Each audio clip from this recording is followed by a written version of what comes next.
Karena bagi gue rindu banget bawain timnas gitu. Karena kalau lo bawain timnas sama lo bawain liga klub itu pasti berbeda gitu. Nah orang banyak bilang lu kok berpihak gitu. Ya jelas gue berpihak.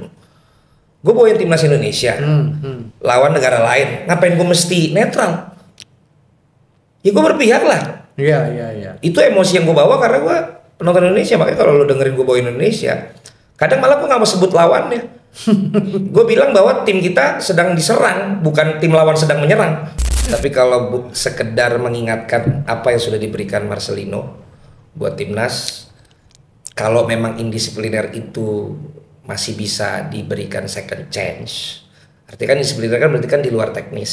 Iya. Menurut gue perlu diberikan. Kenapa? Dia berani untuk tidak menerima tawaran uang yang begitu besar di Indonesia untuk dia menimba ilmu di luar. Dia berani untuk tidak dimainkan secara reguler di luar untuk menambah pengalaman dia. Sekarang dia memilih pindah ke Eropa Timur. Gue yakin lebih kecil lagi gajinya dibandingkan main di Indonesia dengan label pemain timnas dan wonderkid. Gue rasa itu harus diperhitungkan. Kalau kita mau sama-sama ngitung faktor non teknis, ya Marceng, kalaupun ini memang karena indisipliner, ya mudah-mudahan lo juga jadi belajar Ceng gitu loh, bahwa lo harus buktikan lo tuh pemain bola gitu loh. Nah pemain bola tuh harus ngapain gitu, tugas utamanya itu harus diingat gitu.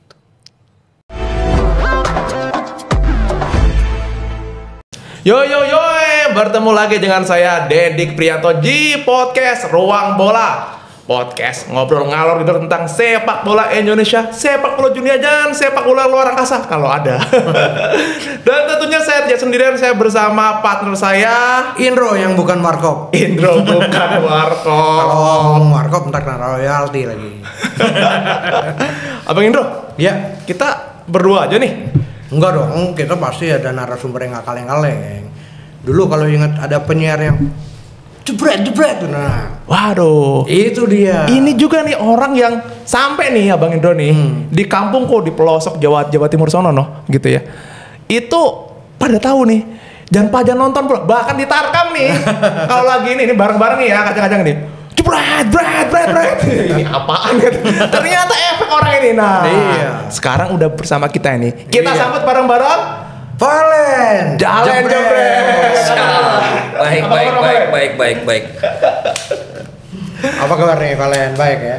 Alhamdulillah sehat, baik, deg-degan tapi karena mau nungguin Indonesia lawan Arab kan sama lawan Nah. Irak.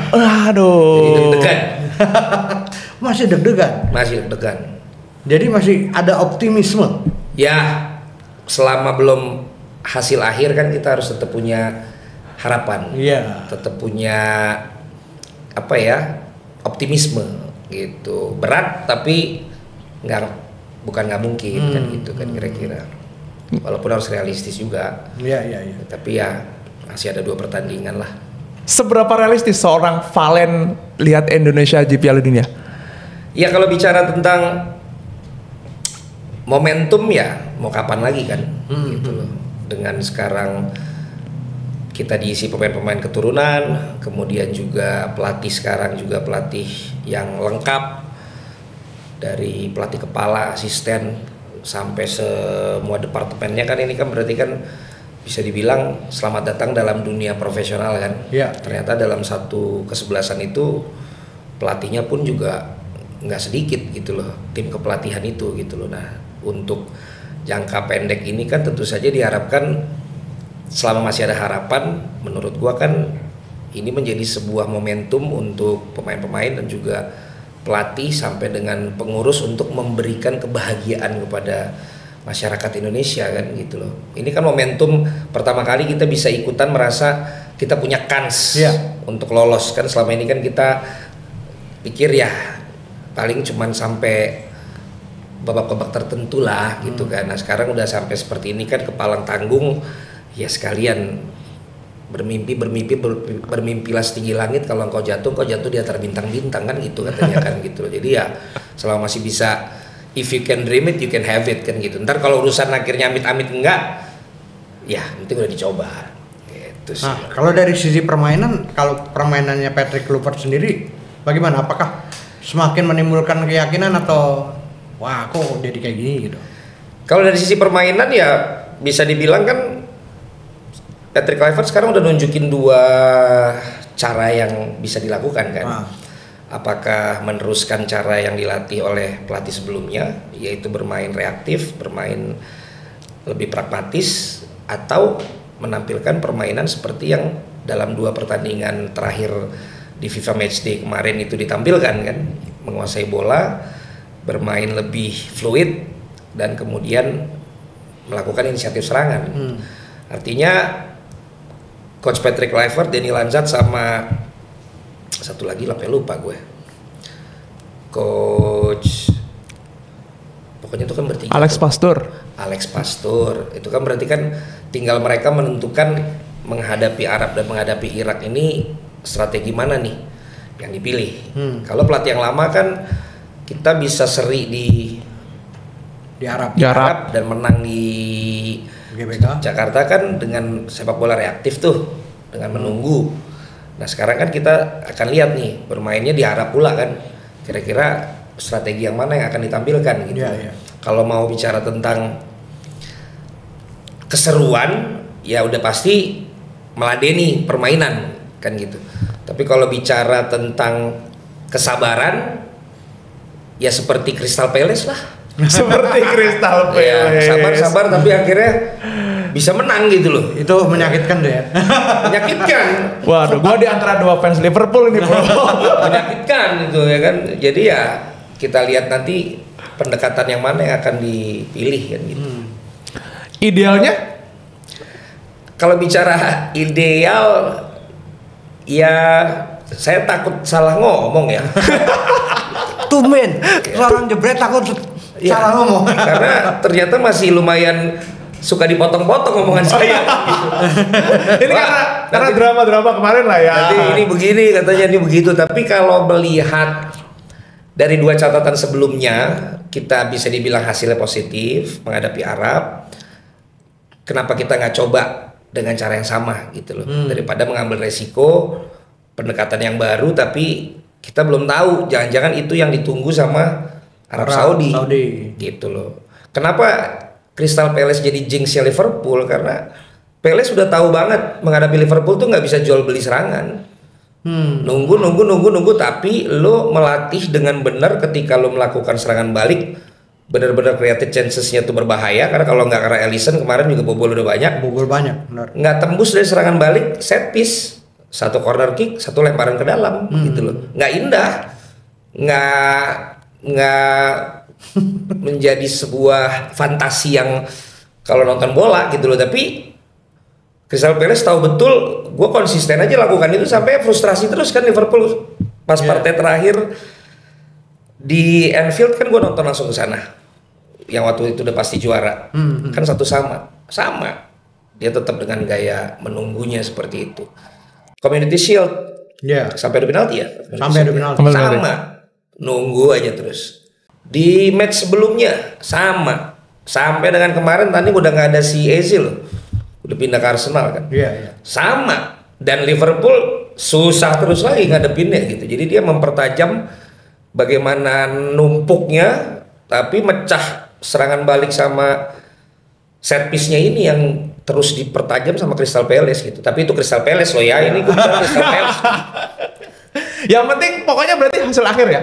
Kalau bagi saya dengan konsep dan tujuan Piala Dunia ini udah tentu hasil akhir yang paling penting. Apalagi Arab tuan rumah, kemudian kita cuma punya waktu 3 hari istirahat lawan Irak, sementara Arab punya waktu yang cukup lama untuk istirahat gitu. Jadi kalau kita bisa mengejutkan menghadapi Arab Saudi, tentu kepercayaan diri menghadapi Irak jauh lebih tinggi, karena kita punya catatan yang kurang bagus juga menghadapi Irak kan. Betul. Di kualifikasi di stage sebelumnya gitu. Nah itu kan kalau masalah penempatan tuan rumah sendiri kan juga udah aneh nih sebenarnya. Kenapa peserta bisa jadi tuan rumah? Gitu. Tapi apakah sejauh ini kan ya lumayan dekat lama Erick Thohir kan. Ini kenapa tidak protes mengenai itu? Ya kalau protes saya pikir waktu itu sudah sempat dibicarakan ya, sempat juga. Saya nggak tahu apakah secara resmi atau tidak gitu. Tapi saya pikir juga Pak Erik cukup dekat juga dengan Infantino gitu loh. Artinya kalau memang itu jadi sesuatu yang jadi concern yang harus dipindahkan, mungkin dipindahkan gitu kan. Tapi yang kita nggak boleh lupa kan 2022 itu di Qatar. Iya. 2034 ya. Itu kan di Arab. Gitu loh. Jadi ya kalau mau bicara sama-sama kedekatan ya rumit sekali nih. Nggak tahu deket-deketan yang mana gitu. Tapi yang paling penting sih menurut saya ya siapapun dan dimanapun kita akhirnya diminta untuk bertanding, ya jangan gentar gitu loh, jangan gentar, ya kita hadapi aja gitu. Justru kan katanya kan semakin besar challenge lo, ketika lo bisa lolos dan meraih kemenangan, semakin indah kemenangannya kan gitu. Jadi kalau kita bisa buat kejutan menghadapi Arab dengan cerita Arab jadi tuan rumah, wasitnya juga katanya dari rumpun Arab, itu akan jadi sesuatu yang bagi gue membuat kita respect sama tim ini, sama timnas kita gitu. Dibandingkan kita bahas harusnya kita ini nih wasitnya juga jangan gini nih, ya udah ditentukan dan udah diusahakan tetapi nggak bisa, udahlah hadapi aja gitu kalau menurut gue sih. Iya. Jadi menarik sekali ya ini soal. Ini gue jadi teringat ini deh, apa namanya? Tadi tuh kutipan-kutipan dari Abang Palen ini. Ini kutipan-kutipan yang ada kita dengerin bola itu sekitar 5-7 tahun yang lalu lah ya. Selalu dengan kutipan Soekarno di sana. Betul. Ini tadi nih, ini iseng nih ya. Gue nanya ke teman-teman editor di sini nih. Kalau lu punya satu pertanyaan buat Abang Palen, apa yang pengen lo tanyain? Dan gini pertanyaannya. Ini pertanyaan titipan dari segenap umat di seluruh NKRI ini. Ya.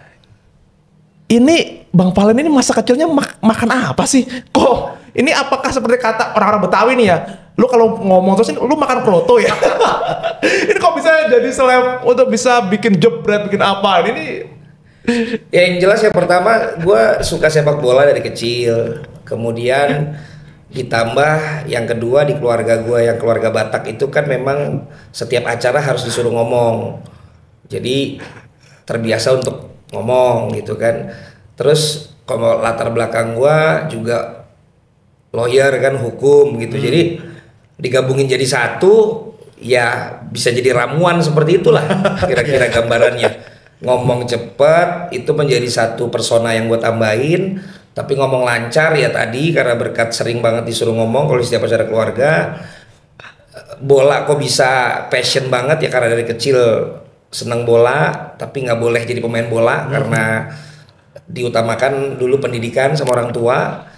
Kalau terus kemudian diksi-diksi yang ada, kalau bicara klub kita mainin terminologi yang unik-unik, tapi kalau bicara timnas gue mainin apa yang menjadi penyemangat. Nah penyemangat itu kan banyak diambil dari kutipan, bisa dari yang sering saya pakai kan Bung Karno, ada Era Kartini, ada Jenderal Sudirman gitu lah. Saya banyak mengambil dari situ karena dulu mentor saya, dulu Mas Yoyot sama Mas Ekin itu selalu mengatakan ketika lu bawain timnas, apalagi dulu timnasnya yang timnas U19 gitu, dulu kan nggak ada yang nonton. Jadi saya diminta untuk berbuat sesuatu lah supaya ini menjadi menarik untuk ditonton gitu loh. Dan mereka selalu bilang anggap ini sebuah perang. Nah lu tuh yang istilahnya kalau di perang tuh kan ada juga tuh yang jadi penyemangat tuh. Tukang ya tabuh kan? Ya, yang teriak-teriak, yang ngomong, yang memberikan motivasi. Kayak lu juga Dayung kan juga ada tuh yang ngomongnya tuh. Nah apa yang kira-kira lu mau sampaikan supaya pemain tuh nggak dengar di lapangan sama apa yang lu sampaikan, tapi puluhan juta yang denger di TV itu bisa ikut terbawa semangat yang gue sampaikan gitu loh. Apalagi yang akan mendengar juga kan termasuk keluarga dari pemain. Nah itu yang coba gue lakukan dan gue sampaikan. Jadi harus riset dulu, harus dipas-pasin dulu kata-kata itu dikeluarin pada saat momen seperti apa gitu loh. Kalau pas ketinggalan apa yang harus gue sampaikan, kalau lagi seri apa, kalau lagi menang apa, itu semuanya gue siapin gitu loh setiap lagi siaran. Jadi nggak spontan, sebenarnya itu udah ada yang kita siapin, yang saya siapin gitu. Oh, berarti bukan gara-gara makan kroto lah ya kayak burung. Sebenarnya ada makanannya, cuman nggak semua orang bisa makan. Ya, makanannya untuk kalangan sendiri. Ya, nanti kalau saya omongin pada mau nyoba daerah sini ada nih. Ya, daerah Romangun banyak tuh. Kayaknya bos susah nih pasti. Ya, makanya gua nggak bisa bilang, tapi ya sebenarnya ada juga. Karena kalau udah dikasih andaliman tuh pedes langsung gitu. Ya disimpulkan sendiri aja. Di kawasan dekat studio ini banyak lah. Oke, seperti ini ya pokoknya. Ya, ini gambarnya nih. Nah, itu dia tuh. Oke, kita balik soal timnas ya. Ini karena tadi kepikiran itu, ini kok terus ini kan pertanyaan dari sejuta umat. Nah, tapi yang seru juga, barusan aja gua kesini ketemu sama, kan gua naik online. Iya. Begitu ketahuan, karena salahnya gue tuh dari muka tuh banyak yang nggak tahu, tapi kalau udah ngomong orang tuh agak ngeh gitu. Oh iya. Itu makanya susah gue ke karaoke.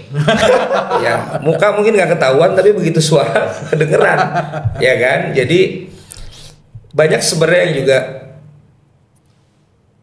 kita kangen nih sama ya tadi tuh istilah-istilah yang bikin semangat gitu loh. Terus yang kata-kata yang memang beda sama yang lain gitu loh. Dan yang sekarang ada nih semuanya mirip nih gitu loh, nggak ada pembedanya segala macam gitu. Ya saya agak kecewa juga sih. Saya agak kecewa sama teman-teman saya yang lain. Kenapa mereka tidak membranding juga gitu loh diri mereka supaya mereka jadi sesuatu yang berbeda, terutama yang bawain timnas ya. Karena bagi gue rindu banget bawain timnas gitu. Karena kalau lo bawain timnas sama lo bawain liga klub itu pasti berbeda gitu. Nah orang banyak bilang lu kok berpihak gitu. Ya jelas gue berpihak. Gue bawain timnas Indonesia lawan negara lain. Ngapain gue mesti netral? Ya gue berpihak lah. Iya. Itu emosi yang gue bawa karena gue penonton Indonesia. Makanya kalau lo dengerin gue bawain Indonesia, kadang malah gue nggak mau sebut lawannya. Gue bilang bahwa tim kita sedang diserang, bukan tim lawan sedang menyerang. No. Itu pilihan yang gue putuskan untuk gue katakan sendiri gitu. Karena kan yang nonton ini kan tayangannya juga untuk orang Indonesia. Nah kalau bicara klub nggak bisa, lo harus netral. Nah senetral-netralnya kita bawain klub, ada aja yang bilang, lu kayaknya kalau bawain ini lu lebih semangat lu, kalau ini enggak lu gitu ya kan. Kita kan nggak tahu pada saat hari itu tadi gue makan andaliman kepedesan ya kan. Mungkin agak lemes bawainnya, bukan karena berpihak gitu, tapi itu sih gue juga kangen gitu maksudnya teman-teman kenapa kurang apa ya. Pas gue ayo dong gitu biar kita tuh ikutan gitu sih. Pasti rame nih bilang lu gitu sendiri ke temen lu.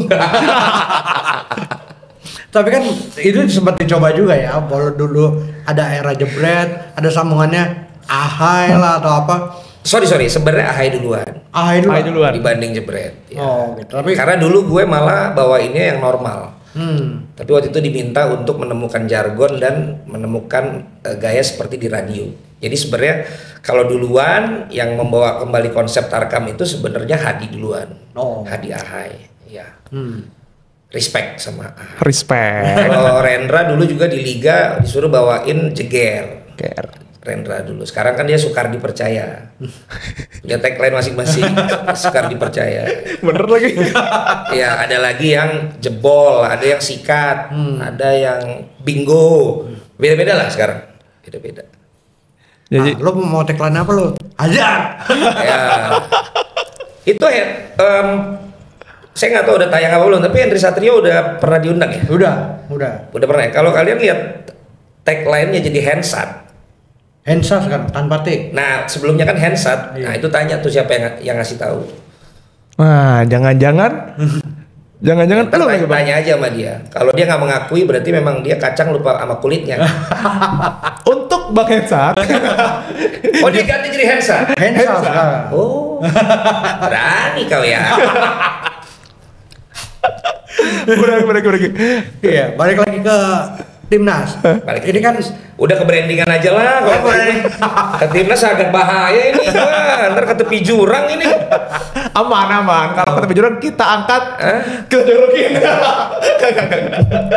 Enggak, itu kan apa kayak boleh sambil dia. Oke, aman. Apa si Marcelino ya. Ini kan dicoret lagi. Gitu ya. Dicoret terus. Nah, ini apakah emang ada indisipliner atau seperti apa? Gosipnya begitu ya. Gue jujur nggak tahu. Gue jujur nggak tahu kalau ada masalah indisipliner atau tidak. Tapi bagi gue sih keputusan semua ada di pelatih. Ya, selama itu memang hasil dari keputusan meeting dari pelatih, semenyakitkan apapun itu harus kita terima, gitu loh. Dan Marcelino juga punya kesempatan masih panjang di usianya, yang saat ini masih terbilang muda, gitu loh. Jadi semenyakitkan apapun, sekali lagi gue bilang ya keputusan pelatih dan tim ini kita nggak bisa intervensi, gitu loh. Tapi kalau boleh sekedar apa ya yang gue omongin nggak ya? Ayo bang. Ini demi Indonesia. Tapi kalau sekedar mengingatkan apa yang sudah diberikan Marcelino buat timnas, kalau memang indisipliner itu masih bisa diberikan second chance. Artinya kan indisipliner kan berarti kan di luar teknis. Menurut gue perlu diberikan. Kenapa? Dia berani untuk tidak menerima tawaran uang yang begitu besar di Indonesia untuk dia menimba ilmu di luar. Dia berani untuk tidak dimainkan secara reguler di luar untuk menambah pengalaman dia. Sekarang dia memilih pindah ke Eropa Timur. Gue yakin lebih kecil lagi gajinya dibandingkan main di Indonesia dengan label pemain timnas dan wonderkid. Gue rasa itu harus diperhitungkan kalau kita mau sama-sama ngitung faktor non teknis. Karena ternyata banyak juga pemain keturunan yang akhirnya malah ngambil uang gede di sini. Ini menarik nih. Gitu loh. Sementara dia berani untuk menerima uang yang lebih kecil di luar untuk karir dia, gitu loh. Ini kalau kita bicara sama-sama non teknis ya. Tadi kan non teknis karena disipliner, tapi ada non teknis lain loh yang dia korbankan juga untuk dia bisa seperti ini, gitu loh. Jadi walaupun gue juga tadi sampaikan itu tidak bisa kita intervensi apapun keputusan pelatih, tapi kalau gue sih melihat yang tadi itu harus kita pertimbangkan juga, gitu. Karena dia bisa saja ngambil klub di sini dengan gaji yang sangat besar, bisa banget. Tapi kan dia tetap memilih bertahan di sana, dan itu harus kita hargain, gitu. Apa yang dilakukan, gitu. Iya, dan Marcelino ini tuh kalau main di timnas itu kayak powernya tuh 1000 coy. Bukan lagi 100 gitu. Ya memang banyak kadang-kadang anak-anak ini kan ada star syndrome ya. Kadang ada yang memang jadi mungkin latihannya jadi nggak maksimal ya. Keluar malam, tahu dunia glamor gitu. Tapi kan at the end ya harus ada yang memang mengawasi dan mengawal juga dong, gitu loh. Artinya nggak bisa kita salahkan murni itu semua ke pemain kan, gitu. Jadi dia memang harus take care diri dia sendiri, tapi juga harus ada juga yang memang bisa mengingatkan mereka, harus ada yang bisa menjaga mereka, gitu menurut gua, gitu loh. Apalagi masih sangat muda, gitu. Marcelino kan di era yang sebelumnya juga kan dia main dari U yang dia loncat umur terus kan, betul, gitu loh. Di umurnya main, tapi juga dia loncat, gitu loh. Jadi ya Marceng, kalaupun ini memang karena indisipliner ya mudah-mudahan lo juga jadi belajar Ceng, gitu loh, bahwa lo harus buktikan lo tuh pemain bola, gitu loh. Nah pemain bola tuh harus ngapain, gitu. Tugas utamanya itu harus diingat, gitu. Oke, gue jadi penasaran satu hal. Ini kan Abang Palen ini kan dari APPI gitu ya, panjang lah. Dulu. Ya, jadi APPI sampai sekarang ini kan lebih dari 10 tahun ya, untuk hiruk pikuk di dunia sepak bola Indonesia spesifik gitu ya. Nah saya hari ini obrolan kita jadi nggak jadi sesuai pertanyaan itu ya. Udah belok kemana-mana. Ini jadi penasaran, ini krusial ketika kita ngomongin soal masa depan. Bukan lagi masa depan nih, tapi lebih ke soal bagaimana generasi pemain bola. Ini kan ada kayak guyonan gini ya Bang Palen. Ini pemain kita ini kalau udah level junior jago, ya kan? Setelah kena iklan dikit hilang. Harusnya peak. Misalnya kita contohlah Evan Dimas itu peaknya harusnya 29-30, hilang, gak mau main. Nah pengalaman 10 tahun ini lazim ya kayak gitu ya? Atau Bagaimana? Ya berarti kan jelas bahwa kita punya target, gitu. Bahwa target kita memang juara di usia dini. Karena di situ ada peluangnya. Dan itu misalnya udah berhasil kan. Nah sekarang mungkin kita perlu upgrade. Juara di usia dininya kita pertahankan, dan kemudian bisa tetap konsisten sampai ke usia emasnya, ya kan? Gitu. At least satu target utama sudah. Secara usia dini kita udah lumayan sering juara sejak 2013 yang lalu. Coach Indra berapa kali itu sendiri, ada Coach Fahri, Coach Bima gitu kan. Nah itu ya udah nih. Nah sekarang berarti target upgrade-nya, level up-nya, berarti selain mereka juara di level usia, kategori usia, nah nanti di level yang memang senior dan usia emas, bagaimana caranya supaya mereka juga bisa mendapatkan peak-nya tuh di sana, gitu. Nah tadi kalau bicara tentang iklan, gue sih tegur pemain tuh gue dulu, apalagi di APP gue tegur gitu. Lu harus inget BP, gue bilang. Dia bisa banyak banget iklannya bukan karena dia ganteng, bukan karena dia gaul, tapi karena memang di lapangannya, gue bilang. Tapi bagaimana lu setelah dapat banyak iklan dan setelah lu banyak duit, tetap lu berprestasi di lapangan bolanya, dibandingkan keglamorannya, itulah PR lu semua, gue bilang. Bahwa sekarang BP udah nggak main, masih punya iklan Hot in Cream, Lifebuoy, Gokar, Gojek, apa Grab lah. Berarti kan nggak ada figur lain. Yang bisa meneruskan itu. Nah sekarang akhirnya muncullah Rizky Ridho. Ada 8 iklan mungkin sekarang yang dia sudah bintangin. Satunya sama saya, kopi. Penting itu? Penting, karena sama, saya menunggu presenter lain juga ada nggak jadi bintang iklan. Belum ada juga. Itu loh.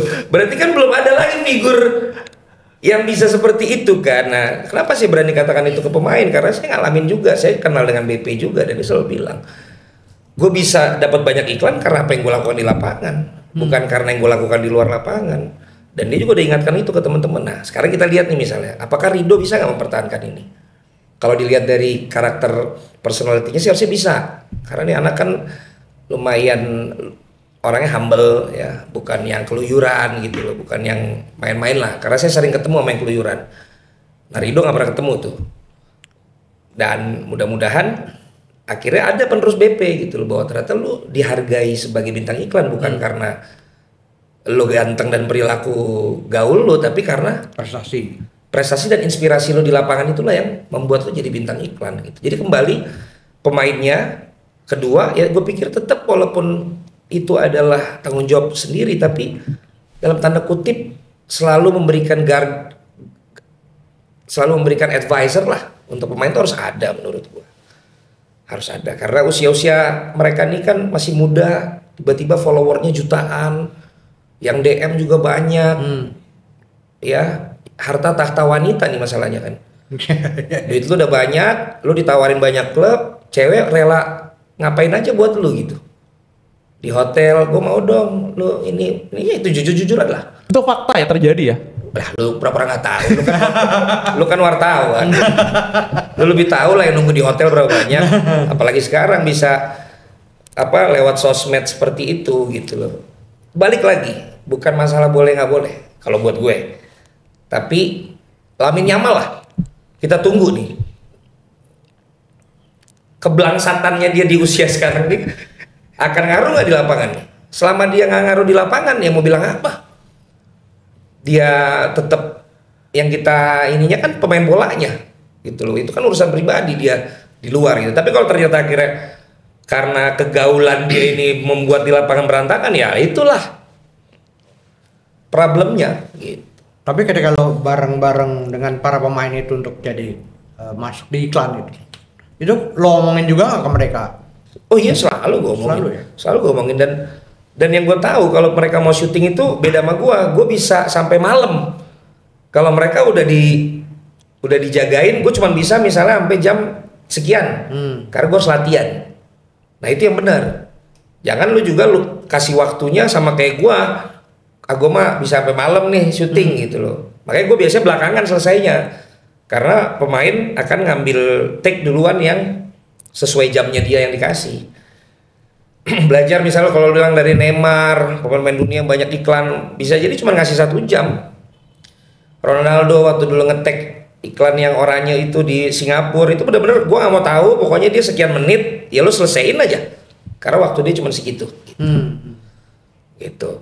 Itu sebenarnya punya value seperti itu pemain, harusnya, termasuk agent yang ngurusin ya, karena dia nggak boleh ganggu latihannya, nggak boleh ganggu waktu yang udah di arrange sama klubnya, sehingga that's professional works. Untuk lo dapet duit sampingannya jalan, tapi tidak mengganggu pekerjaan utama lo yang sudah ada dalam kontrak kan gitu. Iya. Nah kemarin itu salah satu kami menyebutnya ya, jangan boleh itu Maestro Tarkam itu bilang gitu. Jadi siapa Agung gitu. Dia cerita itu, dia tanpa menyebut nama, tapi beberapa pemain yang itu tuh dunia malam gitu. Akhirnya kan dia masa aja peaknya abis ya gara-gara itu kan. Dan dia cerita lagi, nyari duitnya akhirnya kan di Tarkam kan. Ya Agung udah lebih tahu lah. Dan mungkin kalau angkanya pas 90% ke atas yang diajak Agung pasti mau main. Cuman ya balik lagi, BP tuh nggak mau main Tarkam. Iya. Gitu. Tadi dia tahu value-nya kalau sampai gue main Tarkam. Udah ada takerannya tuh, berarti paling berapa sih? Gitu. Dan gua nggak tahu, kemarin katanya Evan Dimas sih bisa sampai tembus 100 jutaan ya sama si Agung ya. 3 digit lah. Ya gua nggak ngerti lah kalau yang itu. Kalau itu sih bagus ya, ambil aja ya kan. Cuman kan ini bicara nggak, soalnya dia udah nggak main kan. Ini kan bicara komitmen lo di klub. Kalau lo cedera gimana pas main Tarkam? Ini gue bicara pemain aktif ya. Iya. Kalau mantan pemain, bagi gua udah no issue lah. Lo kangen masih main bola, terus lo dapat penghasilan lumayan gitu. Tapi kalau masih main aktif kan lo sebenarnya terikat kontrak. Apalagi timnas, masuk timnas. Apalagi timnas. Walaupun misalnya let's say gue kan lagi transisi ke musim baru nih, gue belum ada kontrak dengan klub. Tapi kan lo harus jaga diri lo di situ. Kalau begitu lo main Tarkam dapat 30-40 juta, terus lo cedera, abis itu. Mau musim depannya akhirnya belum ada klub dengar lo cedera ya tambah nggak bisa main dong. Dan yang lebih mengenaskan udah main di situ terus lu berantem lagi. Iya. Kan ada tuh katanya yang seperti itu, kan makin heran kita. Karena lu pasti kalau main di Tarkam, lu pasti sebagai pemain pro makin diincer. Makin diincer ya? Karena banyak pemain lain yang merasa gue sebenarnya sama aja sama lu. Lunya aja bisa dapat di situ ya. Coba gue sikat bos. Malah lebih, sementara lu sebagai pemain pro berhati-hati, tapi lawan lu udah pasti kan nggak mau kalah dong. Siapa tahu ada yang lirik juga. Ini aja bisa gue jagain kok. Berarti gue bisa dong selevel sama dia misalnya. Ya nggak tahu kalau point of view-nya Agung ya. Iya kalau point of view Agung kan bilang ke sini bahwa ya dia menolong lah karena mereka. Karena kan ya liga kita di zamannya kita pernah liganya berhenti lah gitu ya. Nah makanya ini juga yang harus kita tanyain nih. Ini kalau ini sudah sesuai dengan pertanyaan nih soal industri. Nah, Agung tuh menolong pemain dan menolong dirinya juga. Ya, karena kan dia dikasih project nih. Sama bos. Iya, jadi istilah kalau Muli yang pemain murni pro, Agung nih mulinya Tarkam. Ya, tahu Muli kan? Ya tahu sekarang ada Budi, ada ya teman-teman agen lah. Ini kan agen Agung. Maestro Agung kelas. Itu ya pembawa XX timnas coy. Itu bagaimanapun ya menolong lah. Tapi saya penasaran ini satu hal. Ini menurut seorang Valen dengan panjang usia di dunia sepak bola nasional ini kita sudah masuk level industrialisasi sepak bola ya? Atau memang levelnya masih belum? Kalau dibandingin dengan luar? Mungkin kita mengukurnya ke kita di beberapa tahun yang lalu dengan yang sekarang aja. Karena kalau kita ukurannya dengan luar, gue rasa nggak apple to apple lah gitu. Karena apa yang sudah dilakukan, gue bicara Eropa udah terlalu jauh lah, kita tertinggal gitu. Tapi dengan sekarang mengedukasi bahwa klub itu bisa berjalan dengan tiket supporter, dengan beli merchandise yang asli, kemudian juga dengan attitude supporter yang baik sehingga tidak kena denda sama Komdis. Kemudian juga ada klub yang membuat diversifikasi usaha dengan menyewakan lapangan latihan misalnya. Kemudian juga ada yang membuat IPO gitu. Ada yang sudah IPO perusahaannya. Artinya sudah ada yang memulai industrialisasi dalam sepak bola. Tinggal bagaimana yang sedikit ini akhirnya menjadi yang banyak gitu. Sehingga proses untuk semuanya punya mindset bahwa ini semua bisa jadi sebuah industri itu berjalan bareng-bareng kalau menurut gua. Jadi levelnya masih menuju ya kalau menurut Valen nih, belum level industrialisasi yang the whole industri football gitu ya. Kalau menurut gue, ini menurut gue loh ya, maksudnya mungkin ada teman-teman yang punya data yang lebih lengkap dengan sekarang ini yang mungkin bisa menyanggah apa yang gue sampaikan. Tapi ini gue cuma hanya melihat secara pandangan mata gue aja, masih lebih sedikit klub yang sudah berada dalam industrialisasi itu dibandingkan yang mayoritasnya gitu loh. Yang mayoritasnya masih, bagi gue masih tradisional lah. Gitu. Nah, kalau memang akhirnya yang sedikit ini bisa menjadi inspirasi buat yang lain, semakin banyak yang seperti itu, menurut gua 3-4 tahun ke depan harusnya bisa jauh lebih oke. Tapi sekarang gua dengar kontrak udah rata-rata 3 tahunan, itu pun udah kemajuan, karena dulu biasanya 1 tahun. Dulu lucunya 1 tahun tuh bukan cuma keinginan klub loh. Ternyata pemain juga kadang nggak mau dikontrak lebih dari setahun. Padahal kalau lu bicara industri, lu kan justru semakin lama lu dikontrak, lu punya jaminan kan di situ gitu loh. Urusan nanti ada yang mentransfer lu, itu urusan lain gitu. Nah kan kita selama ini belum kayak mengenal transfer pemain, baru inilah. Dan itu pun tidak pernah ketahuan kan, lu transfernya berapa. Angkanya nggak pernah tahu. Gitu. Selama transfer itu tidak boleh diketahui, ya bagi gua belum jadi industri dong. Oke, betul. Gitu. Sementara kalau di luar kan, walaupun bukan statement langsung dari klub, tapi kan angka itu selalu muncul kan. Si ini harganya sekian, makanya lu bisa nyela Wirtz tuh nggak worth untuk 130 juta misalnya. Declan Rice tuh sukses 100 juta tapi begini, karena lu tahu kan takaran harganya kan. Ketika lu udah open ke publik angka-angka itu, berarti kan ruang publiknya sudah terbuka. Ruang publik Publiknya sudah terbuka, maka keterbukaan informasi itu terjadi. Sehingga bukan lagi takut, gua kena pajak berapa nih ketahuan segini nih gitu. Lu kalau bicara udah industri, memang lu harus bayar pajak dong. Nah itu kan kalau di dunia klubnya. Tapi kalau misalnya di entertain yang terhubung sama bola, kayak lo kan jebret, itu gimana lo ngeliat? Apakah memang masyarakat kita sudah menerima betul dengan entertain bola itu? Entertainment gue rasa harus dibedain sama yang prestasi ya. Artinya kalau yang prestasi memang harus serius secara penyelenggaraan dan secara pemain gitu loh. Kalau bicara entertainment ya Kings League misalnya, Gerard Pique itu coba menggabungkan satu entertainment dengan olahraganya, and it works di Amerika, di Eropa. Gue lihat terakhir dia meeting sama Atta, gue nggak tahu apakah akan jadi sesuatu di Indonesia apa enggak. Tapi kalau ternyata jadi, ya nanti kita akan bisa lihat lebih banyak peminat yang seperti Kings League atau memang yang seperti Super League.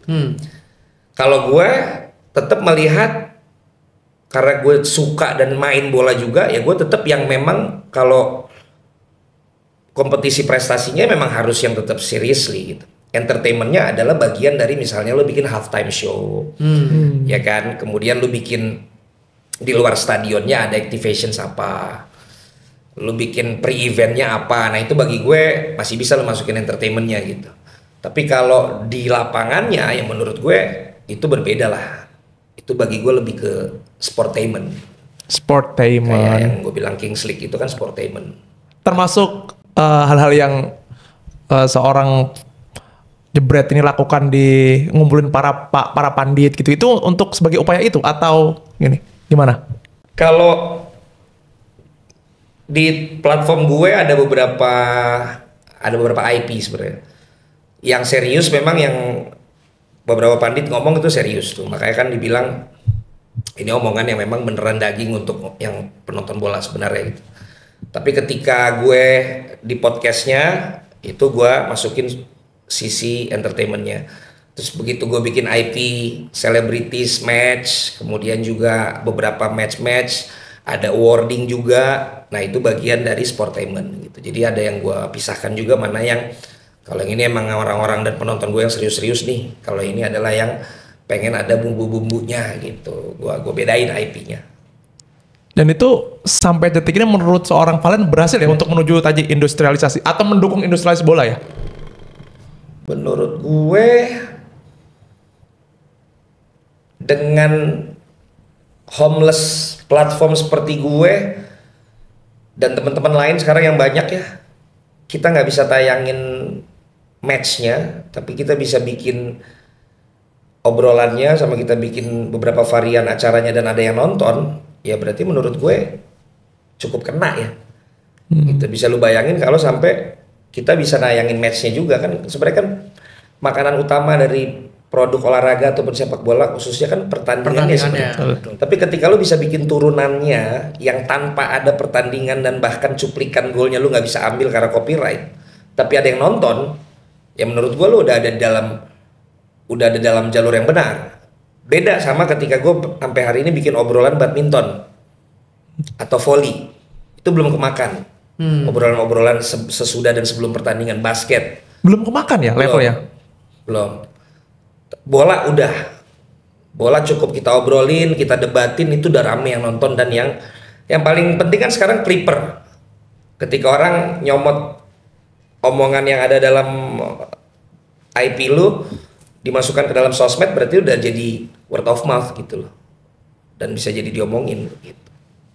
Jadi semakin banyak diomongin, semakin banyak itu disitulah sebenarnya titik industri bola itu berjalan gitu ya. Yes, dan gue sebenarnya punya kecenderungan selain jurnalis, menurut gue udah waktunya kayak di luar negeri ini mantan-mantan pemain yang harus jadi main karakternya juga gitu loh, sehingga lo bener-bener lebih apa ya, bisa dibilang kalau lo ngomongin memang yang lo pernah alamin kan lo jadinya lebih sah gitu. Iya. Gitu. Sehingga lo pernah bilang dulu waktu gue nih gitu loh.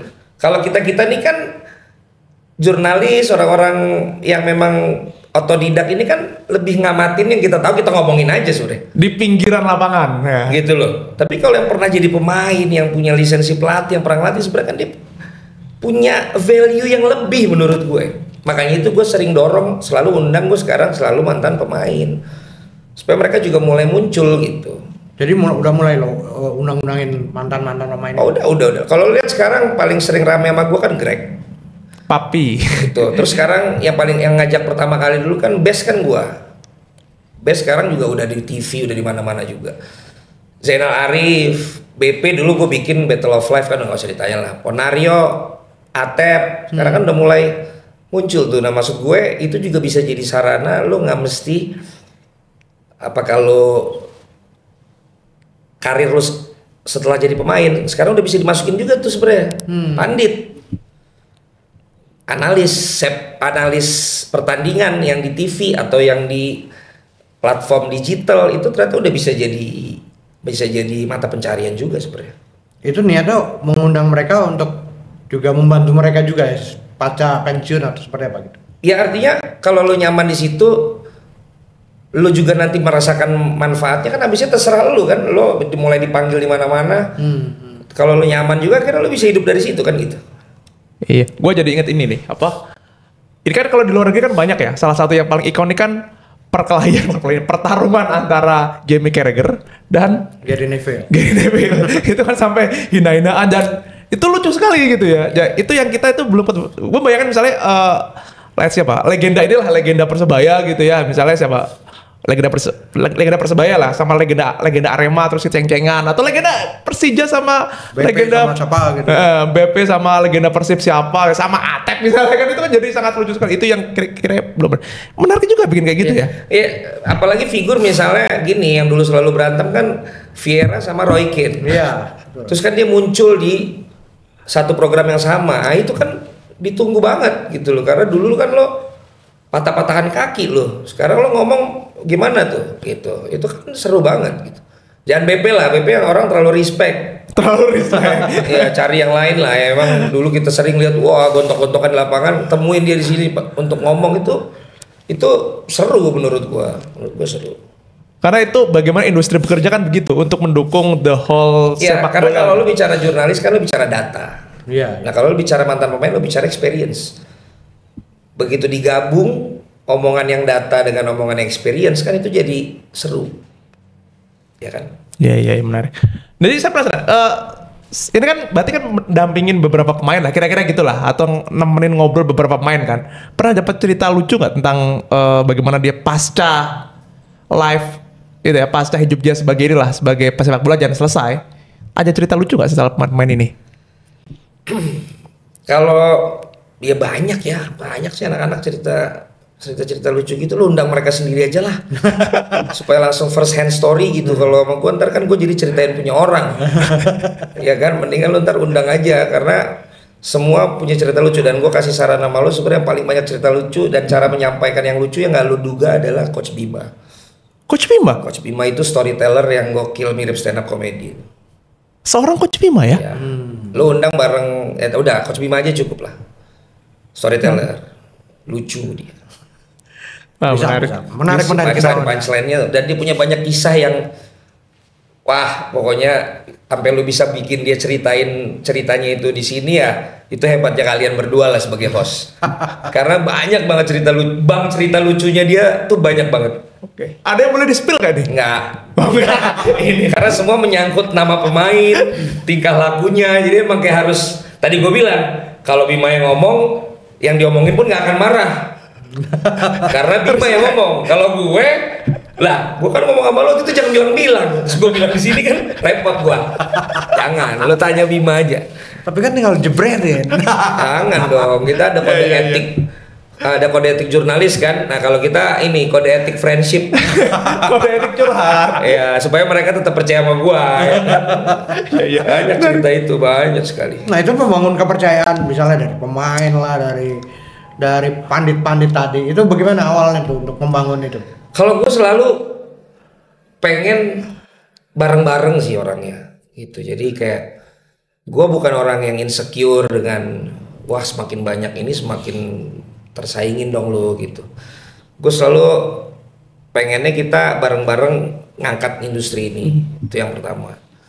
Yang kedua, membangun trustnya penting karena gue never take friends with benefit lah katakanlah gitu. Artinya gue pengennya fair-fairan aja gitu, di depan fair-fairan aja ke mereka itu seperti apa. Dan selama ini sih alhamdulillahnya puji Tuhannya ya mereka banyak yang trust ke gue karena itu tetap gue jalankan gitu. As a friend gue nggak pernah mau curangin mereka gitu, gue nggak pernah mau ini mereka dari belakang gitu ya atau apapun itu gitu. Jadi sejauh ini sih yang gue lakukan building trustnya itu yang penting gitu. Ya building trust untuk industri sepak bola Indonesia. Iya. Menarik sekali. Gimana Abang Indro? Iya, kita harus ngomongin juga, mumpung ada Valen kan, ngomongin juga Liga Inggris dong. Kenapa pas yang sekarang ngomongin ini? Kenapa nggak pas yang kemarin nggak pernah kalah ya? Ya baru sekali kalah. Sebel sekali kalah juga. Gue tuh baca Kompas tuh aja menyebutnya Arne Time. Ih keren banget. Padahal dibalik itu ini gimana? Ini Liverpool sebagai tim utamanya Abang Valen. Jangan ini. Host Abang Indro ini gimana ini menurut seorang Valen? Apakah masih yakin Liverpool dengan belanja yang sangat ekstrim dan pendapatan ekstrim juga sih gitu bisa juara? Gue gimana ya, karena musim lalu juga kita nggak punya ekspektasi apa-apa sih gitu. Terus kemudian bisa jadi juara itu kan udah bonus menurut gue. Nah kalau ada di tengah-tengah musim waktu itu fans yang tiba-tiba ngomong quadruple ya itu bagi gue nggak mewakili gue lah sebagai fans Liverpool. Karena dari musim lalu kemarin ketika slot bisa buat kejutan tanpa belanja bisa juara di Liga Inggris saja bagi gue tuh udah luar biasa gitu. Kemudian akhirnya gagal di tempat-tempat lain gua nggak peduli karena bagi gue yang paling susah tuh juara Liga Inggris buat Liverpool. Terakhir kita juara sama klub pun kan kayak nggak ada pestanya ya karena lu kan COVID gitu, jadi kayak nggak seru lah. Makanya gue Champions League udah sering, ini udah sering. Bagi gue yang penting Liga Inggris gitu loh. Nah, musim ini kalau gue ekspektasi sama, yang penting 1 gelar aja gue. Tapi either Champions League atau Liga Inggris. Ciki bonus lah ya berarti. Itu istilah teman saya. Kalau bagi saya piala tetap piala. Ya, itu si raja terakhir yang kemarin di sini, Coach Justin. Bagi saya piala tetap piala, dan ketika sebuah klub punya rasa lapar yang luar biasa, lo lihat Newcastle lakukan apa terhadap Liverpool, dia bisa menang di salah satu piala kan musim kemarin di final. Terus juga ada satu lagi ya, Crystal Palace menang Piala FA ya, karena dia lebih lapar menurut gua gitu loh. Nah jadi ada orang yang memandang piala ini kecil karena mungkin dia udah terlalu sering di sini. Tapi ada orang yang gua 50 tahun nggak pernah menang di mana-mana, piala ini jadi piala yang besar gitu loh. Jadi we cannot underestimate one trophies to another trophies kalau menurut gua. Jadi keinget AFF nih. Nah itu sebesar apa sih? Tadi katanya udah last question itu, tadi katanya udah last question. Emang iya? Emang iya? Ini last question. Oh ini last question. Ini last question dari 1, 2, 3, 7, 8. Oh, nah, aman. Nah ini kan Liga Inggris emang lo kan sebagai lo pernah bantuin ngurus Tranmere Rovers ya kan, sering ke sana. Itu emang emang segila itu apa Liga Inggris? Semenarik itu? Ya, yang pertama kalau yang lebih sering tuh ada yang namanya Simon Nainggolan ya, itu kalau itu yang lebih sering tuh. Kalau gua itu mah dia kalau ke Inggris kayak ke Bandung. Jadi kalau bicara lebih sering mah dia tuh teman kita. Ternyata iya emang. Sudah sebegitu hebatnya mereka mengelola sepak bola, terutama industri dan marketingnya.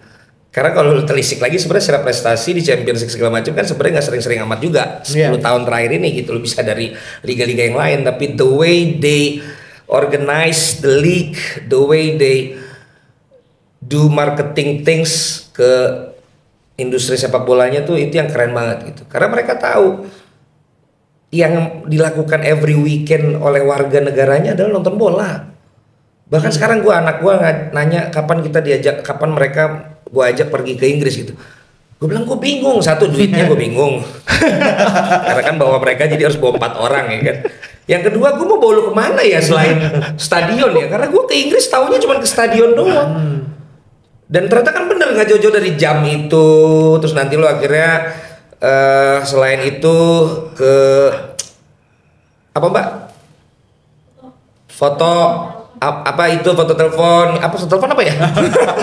Terus London apa? Terus nanti lo pergi ke yang Scotland tuh apa pokoknya itulah gitu loh. Artinya apa? Memang mereka tahu wisata di gue tuh nonton bola gitu. Nah gilanya dari lu level divisi profesional kan sampai 4 sampai dengan yang National League yang sampai Liga 9-nya, mereka punya fanatisme yang gokil semua. Gitu sehingga walaupun ini bawah, mereka juga punya nih tim yang di atasnya punya, tapi dia juga punya yang memang kompleknya gitu loh, tim kompleknya tuh ada gitu. Jadi itu organisasinya tuh udah bagus banget. Kemudian juga jenjang usia yang dilakukan udah bagus banget. Fasilitasnya juga sudah dipikirin banget. Jadi semua udah profesional banget lah menurut gua. Dan ternyata Belanda pun sudah melakukan hal yang sama gitu. Belanda pun lu main di liga amatir aja tiap weekend tuh hasil dari permainan ini lu tuh ada reportnya semua di email segala macam, tahu semua nama pemain dari jenjang sini sampai jenjang atas gitu. Jadi emang bukan cuma sekedar mainnya, tapi juga organisasionalnya bagus banget. Ya terus tadi itu bagaimana lu beli tiket, bagaimana lu punya season tiket, lu beli merchandise tim lu dukung mereka pada saat away. Oh kita belum boleh away ya. Terus ya karena bagi gue security matters itu penting. Dan gue sorry to say masih mau bilang bahwa campaign tentang security matters dan crowd control management sejak kejadian yang waktu itu bagi gue belum maksimal. Jadi gue berharap nanti setelah pertandingan menuju Piala Dunia ini beres, mudah-mudahan kepengurusan PSSI bisa lebih kasih lihat ke kita campaign dan usaha yang sudah dilakukan untuk crowd control management sama security matters-nya mana nih gitu. Yeah. Oke. Last question. Soal stadion. Oke. Ini apa namanya? Soal stadion sebelum closing statement. Selain kandang Liverpool, stadion mana yang paling asik menurut Jebret? Di Eropa bukan di Indonesia lah ya. Yang secara atmosfer itu ini kalau di Islam itu kayak ini masjid-masjid terbaik di dunia. Selain Anfield ya? Tentu. Kalau itu kan udah personal urusannya. Supaya jawaban pencinta bola industri ya. Kalau gue kasih tahu lu stadion yang kecil kan nggak ada yang tahu juga. Camp Nou. Ya karena gue pernah akhirnya dapet tiket yang tinggi banget sampai lihat ke lapangan aja takut jatuh. Tapi tetap diisi full. Jadi itu kayak pengalaman gue, buset. Ini tiket setinggi ini masih ada yang mau beli, padahal kita ngerasanya kayak nggak kelihatan sama sekali pemainnya. Dan itu apa ya? Maksud gue sama kayak ke gedung ini nggak ada eskalatornya. Tapi ini sampai lantai 9. Lu bayangin nggak? Kalau ini kan enak lantai 3 mah sehat dong. Ini kan bagus untuk jantung. Tapi kalau itu kan sampai lantai 9 apa 10 gitu. Gila, gue lihat buset tinggi banget. Tapi tetap penuh, tetap rame. Terus kayak apa ya? Ngelihat ultrasnya juga seru banget gitu. Satu lagi sebenarnya di Qatar waktu gue nonton Piala Dunia. Gue lupa namanya tapi yang pakai kontainer. Itu unik banget. Karena gila dari kontainer bisa jadi stadion yang keren gitu. Bukannya dibongkar lagi, bukan? Udah dibongkar lagi, lah lo bayangin. Dia bisa tuh dibongkar lagi. Buat dia taruh ke tempat lain lagi jadi stadion lagi, lo bayangin. Sebenarnya kita yang di Jakarta ini aja tentang akses yang dibilang kurang itu aja kan masih jadi perbincangan itu. Kan sebenarnya kan itu kan karena akses tadi kan manajemen crowd controlnya dianggap masih belum memenuhi standar safety kan gitu. Ya jadi anggaplah ini closing statement gua. Please banget, secinta-cintanya kita nonton bola, kita harus datang selamat pulang selamat. Dan itu nggak bisa kita cuma serahkan ke misalnya, ya makanya supporternya harus diedukasi dong gitu. Itu gue setuju. Tapi namanya sumber daya itu kan berarti harus ada knowledge-nya. Makanya kalau lo di perusahaan, ketika sumber daya lu kurang dalam hal ini, lu kan dikasih training. Iya. Gitu loh. Nah sama dong dengan ini. Nggak berarti kita harus langsung salahin semuanya supporternya lagi dong. Tapi juga bagaimana yang organize itu tahu ketika supporternya yang tipe seperti ini dimainkan di jam yang begini dan partainya seperti ini historikalnya harus masuk level berapa ya pengamanan kita misalnya. Harus apa ya tindakan yang kita buat supaya masuknya bisa selamat, pulangnya bisa selamat. Jadi seluruh stakeholder ya. Seluruh stakeholder nggak bisa salah satu. Seluruh stakeholder termasuk keamanannya, panpelnya, stewardnya, semuanya lah menurut gue. Dan itu harus dilakukan. Harus dibikin manual booknya. CCTV-nya diperbanyak. Ya banyak ntar itu beda lah. Kalau mau diundang lagi ngobrolin tentang itu kita bisa. Karena kita harus bahas pasal per pasal ya. Karena sebenarnya itu diatur. Itu diatur gitu. Ya itulah sepak bola gitu. Oke, terima kasih Abang Jebret Palem, udah panjang banget nih ngomongin tentang kroto. Ngomongin tentang makanan yang gua nggak bisa makan lagi kan. Makasih gua diundang di sini.